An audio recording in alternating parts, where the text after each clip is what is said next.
आप देख रहे हैं इंडिया टाउन न्यूज, भारत की बात। नमस्कार, मैं हूं आपके साथ संजना कुशवाहा। स्वागत है आपका हमारे खास बुलेटिन राजनांदगांव की खबरों में, जहां हम आपको राजनांदगांव की महत्वपूर्ण खबरों से रूबरू कराएंगे। तो चलिए बुलेटिन की शुरुआत करने से पहले एक नजर डालते हैं आज के हेडलाइंस पर। सरदार वल्लभ भाई पटेल की 150वीं जयंती, छत्तीसगढ़ में भव्य आयोजन कार्यक्रम, रन फॉर यूनिटी और यूनिटी मार्च होंगे आयोजित। शिवाजी पार्क बदहाल हालत में, पार्क में घास खराब, टाइल्स उखड़ी, प्रशासन से मदद की मांग।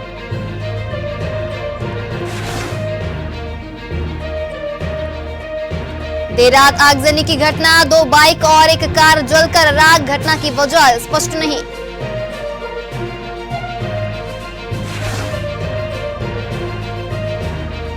शराब दुकान के बाहर चाकूबाजी, 2 गुटों के बीच हुई खूनी झड़प, इलाके में सुरक्षा बढ़ाई गई।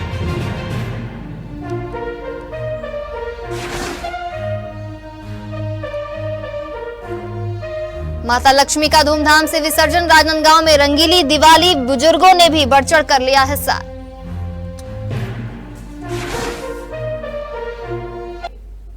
चलिए रुक करते हैं बड़ी खबरों की ओर। राजनांदगांव शहर के सिटी कोतवाली थाना क्षेत्र अंतर्गत युगांतर स्कूल के पीछे स्थित बड़े नाले में एक बुजुर्ग व्यक्ति की लाश उल्टी अवस्था में तैरती हुई मिली। वही घटना की जानकारी मिलते ही स्थानीय लोगों में हड़कंप मच गया। तो वही सूचना मिलते ही सिटी कोतवाली थाना प्रभारी अपने दल बल के साथ मौके पर पहुंचे और शव को नाले से बाहर निकलवाया गया। शव की पहचान लखोली निवासी 70 वर्षीय जंगलू राम साहू के रूप में हुई है। बताया जा रहा है कि जंगलू राम साहू के गुम होने की रिपोर्ट परिजनों द्वारा कल ही कोतवाली थाने में दर्ज कराई गई थी। पुलिस ने शव को पंचनामा के बाद पोस्टमार्टम के लिए भेज दिया है। प्रारंभिक जांच में मौत के कारणों का स्पष्ट पता नहीं चल पाया है। कोतवाली पुलिस ने मामले की जाँच शुरू कर दी है। बीते 20 तारीख से लखोली क्षेत्र के एक बुजुर्ग युवक की राजनांदगांव के सिटी कोतवाली थाना में गुम होने की रिपोर्ट दर्ज कराई गई।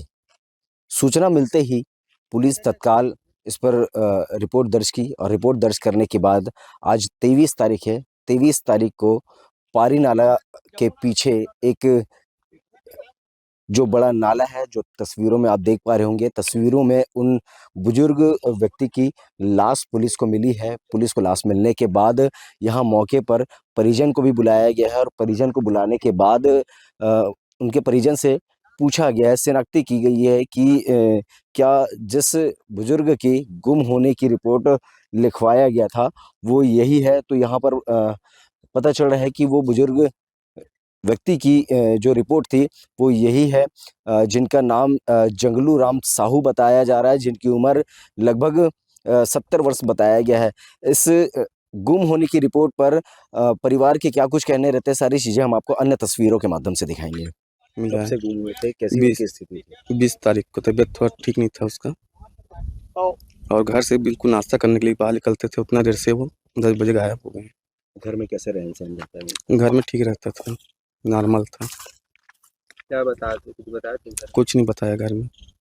दिमागी हालत कैसी? अब थोड़ा से बचपना आ गया था, हल्का से हॉस्पिटल में ले गए थे, हाथ में थोड़ा हो गया था, तो उसके बाद घर ही में रहता था, ठीक था। क्या नाम है उनका और कितनी उम्र? उसका लगभग 70 साल होगा। जंगलू राम साहू है।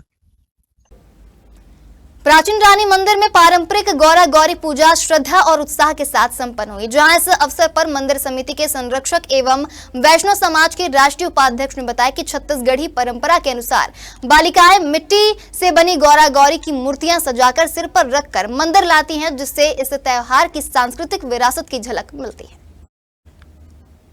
तो वहीं इस अवसर पर राज परिवार के सदस्य लता रानी लाल जेके वैष्णव और जितेंद्र किशोर वैष्णव ने विधिवत पूजा अर्चना की। पूजा के बाद वाद्य यंत्रों की मधुर धुन, पारंपरिक गीतों और आतिशबाजी के बीच गौरा गौरी की शोभा यात्रा निकाली गई। इसके साथ ही गोवर्धन पूजा पर गोबर से गोवर्धन पर्वत का निर्माण कर अन्नकूट भोग लगाया गया।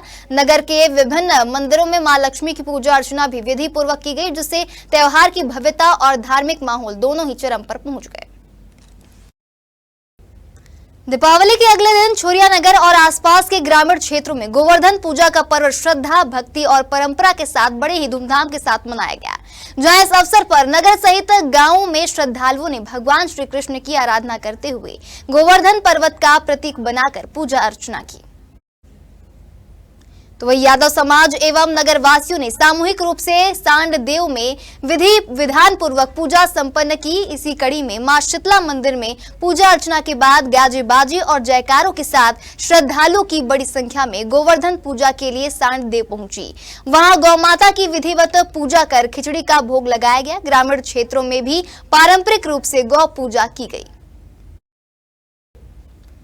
छोरिया नगर पंचायत क्षेत्र में दीपावली पर्व के बाद नगर के विभिन्न इलाकों में कचरे के ढेर लग गए थे, जहां त्योहारों के दौरान हुई खरीदारी, सजावट और आतिशबाजी के चलते सड़कों पर जगह जगह कचरा फैल गया था।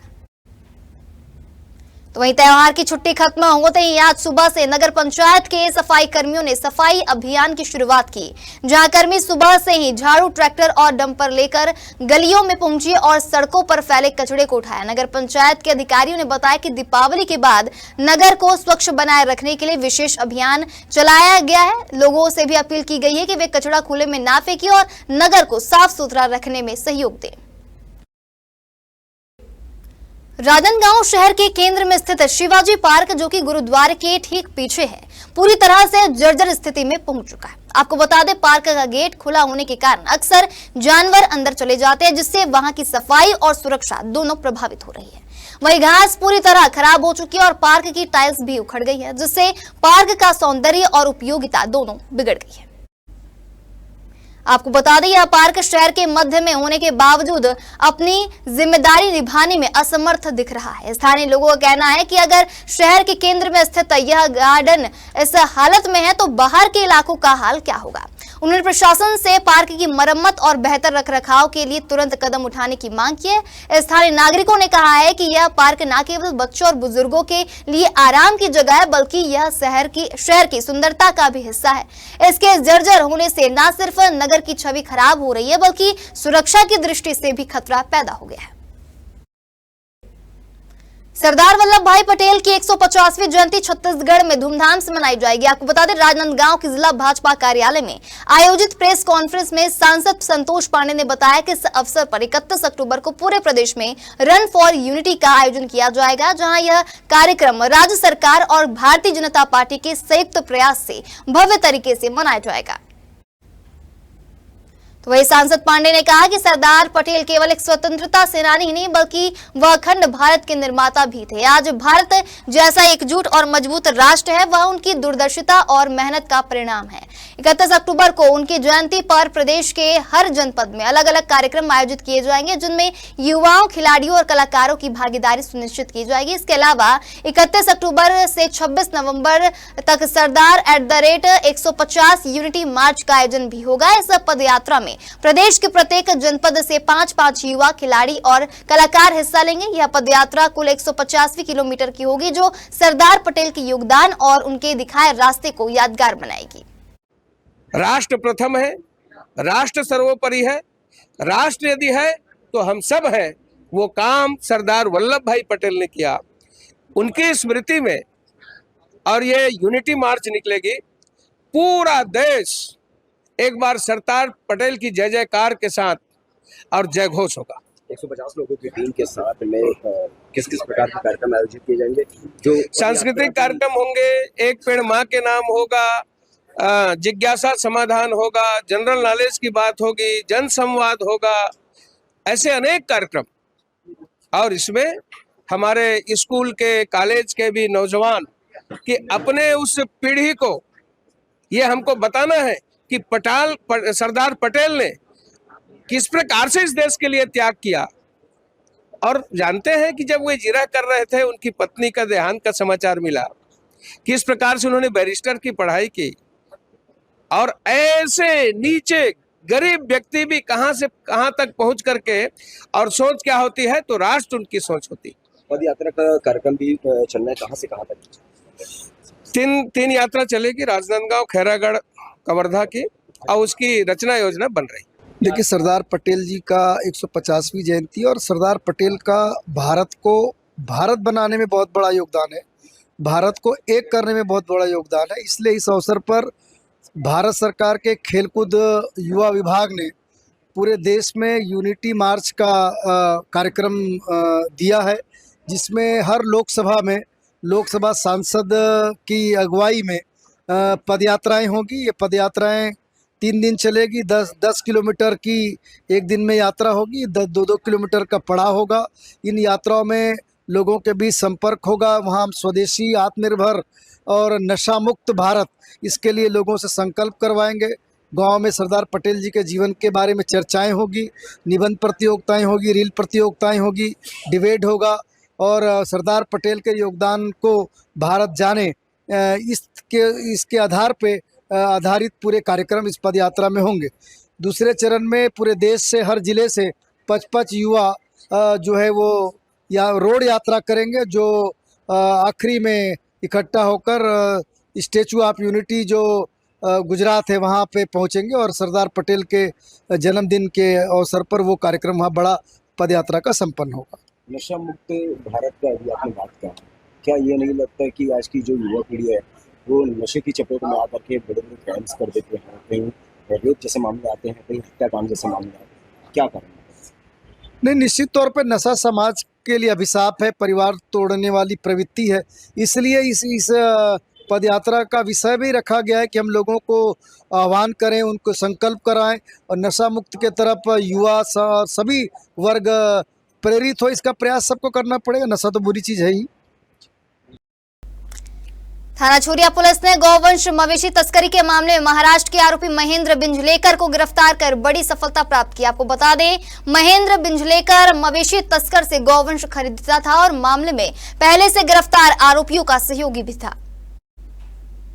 दरअसल छत्तीसगढ़ से महाराष्ट्र सीमा की ओर जा रही पिकअप वाहन को थाना छुरिया पुलिस ने ग्राम भरकुरा के पास रोका था। वाहन चालक मौके का फायदा उठाकर फरार हो गया था, जबकि वाहन में मौजूद हेल्पर संदीप जब्बार मरई को पकड़ा गया था। उच्च अधिकारियों के निर्देशानुसार फरार आरोपी की गिरफ्तारी के लिए व्यापक खोजबीन जारी थी। इसी कड़ी में महेंद्र बिंजलेकर को उसके परिजनों के माध्यम से थाना छुरिया बुलाकर पूछताछ की गई। आरोपी के विरुद्ध पर्याप्त सबूत मिलने पर उसे गिरफ्तार कर न्यायालय पेश कर न्यायिक रिमांड पर भेजा गया है। दीपों के पर्व दिवाली के मौके पर राजनांदगांव की कई जगहों पर मां लक्ष्मी की पूजा अर्चना का आयोजन किया गया, जहां 3 दिन तक श्रद्धालुओं ने विधि विधान से मां लक्ष्मी की पूजा की, जिसमें विशेष भजन कीर्तन, आरती और प्रार्थनाएं शामिल थीं। हर जगह माता लक्ष्मी की स्थापना और पूजा के दौरान भक्तों ने श्रद्धा और भक्ति के साथ दीप जलाए और खुशहाली की कामना की। तीसरे दिन पूजा के समापन पर भक्तगण मां लक्ष्मी का विसर्जन धूमधाम से करने निकले। भक्तगण नाचते गाते हुए और ढोल नगाड़ों की थाप पर मां लक्ष्मी के पंडाल से विसर्जन स्थल तक जाते हुए पूरे इलाके में उत्सव का माहौल बना। स्थानीय लोगों ने इस दौरान रंगोली, फूलों की सजावट और रोशनी से नगर को सजाया, जहां इस दौरान बच्चों, युवाओं और बुजुर्गों ने भी बढ़ चढ़कर हिस्सा लिया। राजनांदगांव की रेवाडीह स्थित नया कंपोजिट शराब दुकान के सामने 2 गुटों के बीच चाकूबाजी की घटना हुई, जहां स्थानीय लोगों के अनुसार विवाद शराब दुकान के बाहर हुआ, जिसके बाद हालात बिगड़ गए और दोनों पक्षों में जमकर चाकूबाजी हुई। घटनास्थल पर खून के धब्बे साफ देखे जा सकते हैं, जो इस वारदात की गंभीरता को दर्शाते हैं। फिलहाल यह स्पष्ट नहीं हो पाया कि विवाद की मुख्य वजह क्या रही, लेकिन स्थानीय लोगों ने बताया कि घायल को तुरंत मेडिकल कॉलेज ले जाया गया, जहां उसका उपचार जारी है।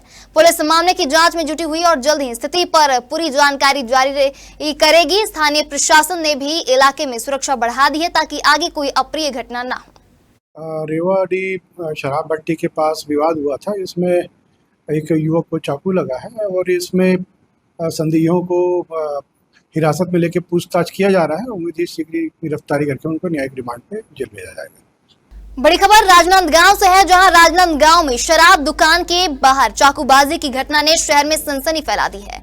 आपको बता दें, पुलिस ने त्वरित कार्रवाई करते हुए 24 घंटे के अंदर ही 6 आरोपियों को पकड़ लिया, जिनमें 2 नाबालिग भी शामिल है। आपको बता दें, राजनांदगांव के रेवाड़ी इलाके स्थित शराब दुकान में सोमवार शाम करीब 6 बजे चाकूबाजी की वारदात हुई। बताया जा रहा है कि शराब लेने को लेकर हुई कहासुनी ने झगड़े का रूप ले लिया और एक युवक ने चाकू से हमला कर दिया। इस घटना में 2 से 3 लोग घायल हुए। घटना के बाद पुलिस और साइबर टीम ने मिलकर तेजी से कार्रवाई की और 24 घंटे के भीतर ही 6 आरोपियों को गिरफ्तार कर लिया। बता दें, पकड़े गए आरोपियों में 2 नाबालिग भी शामिल हैं। वहीं चारों आरोपियों को आज न्यायालय में पेश कर जेल भेज दिया गया है। बताया जा रहा है कि वारदात में कुल 6 से 7 लोग शामिल थे। राजनांदगांव पुलिस की तत्परता से इस पूरी वारदात का खुलासा जल्द ही कर लिया गया। दिनांक 22 को यानी कल एक घटना हुई थी जिसमें रेवाड़ी शराब भट्टी में कुछ लोग थे जिन्होंने लूटपाट के इरादे से मारपीट करी। शराब पीने के लिए पैसे मांगे थे प्रार्थी से, जिसमें उनको चोट आई। इसके लिए थाना लालबाग में अपराध पंजीबद्ध करा गया है। 24 घंटे के अंदर ही साइबर सेल और थाना लालबाग की टीम ने 6 लोगों को गिरफ्तार किया है, जिसमें से 2 नाबालिग हैं। जो 4 लोग हैं उनको न्यायिक रिमांड में भेजा गया है और बाकी जो 2 नाबालिग हैं उनको किशोर न्यायालय भेजा गया है। लोग आपराधिक पहले से है, उनमें से कुछ लोगों के अगेंस्ट पहले से ही अपराध पंजीबद्ध है। हमारे खास बुलेटिन राजनांदगांव की खबरों में फिलहाल इतना ही। तमाम खबरों के लिए बने रहिए इंडिया टाउन न्यूज के साथ। नमस्कार। आप देख रहे हैं इंडिया टाउन न्यूज, भारत की बात।